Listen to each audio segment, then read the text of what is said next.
Get your Control F feature out and type in, does that make sense? I want you to look for those. Because if you're finding those in your conversation, you're losing the frame.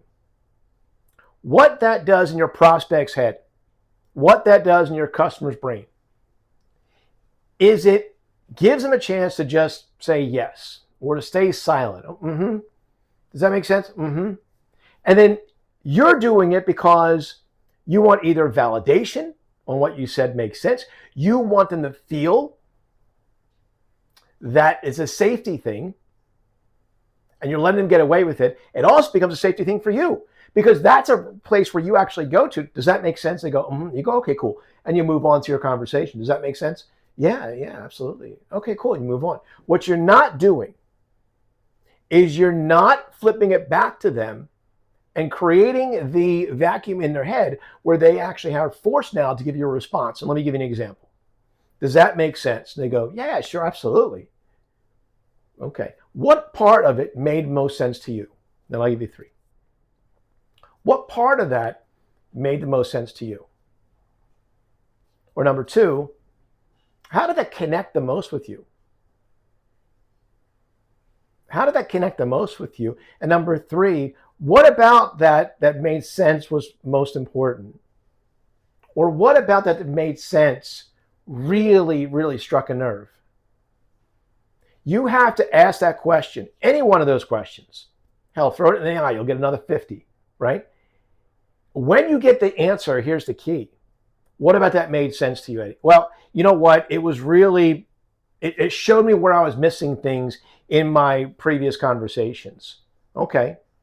And how does that connect to what you're doing now? Well, I can see if I'm missing out my conversations, that's also obviously costing me money or time or opportunity. Exactly. You can ask it again. Now, that's part of what we train as the 5 whys. We keep going deeper and deeper and deeper in our questions. Why? Because we get better connection with it. We get better rapport and we get better information. And that information is going to allow us to actually utilize that in the conversation along the conversation trail before we even get to the commitment phase. And in C3, it's connect, clarify, convert. Before we get there, we should eliminate most, if not all, objections. Now, I know you said that you're doing this with your wife, your husband.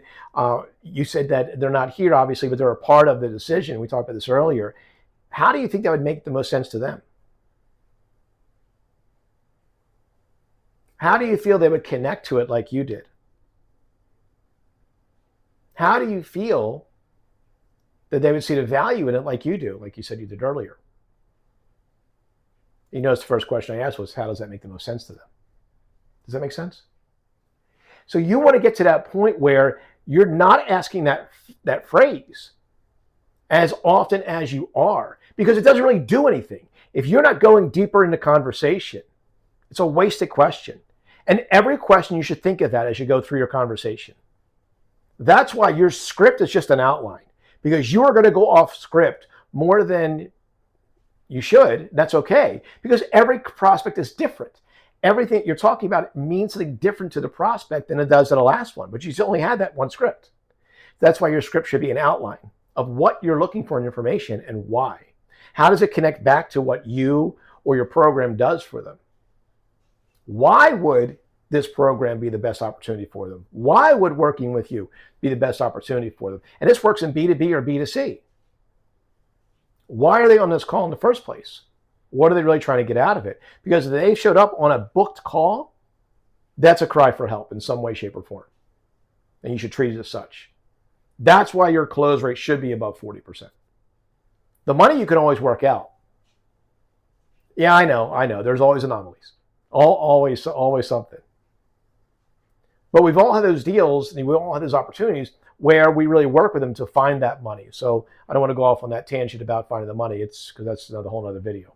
But in this case, look for those 4 words in your conversations. Does that make sense? You need to stop using those immediately.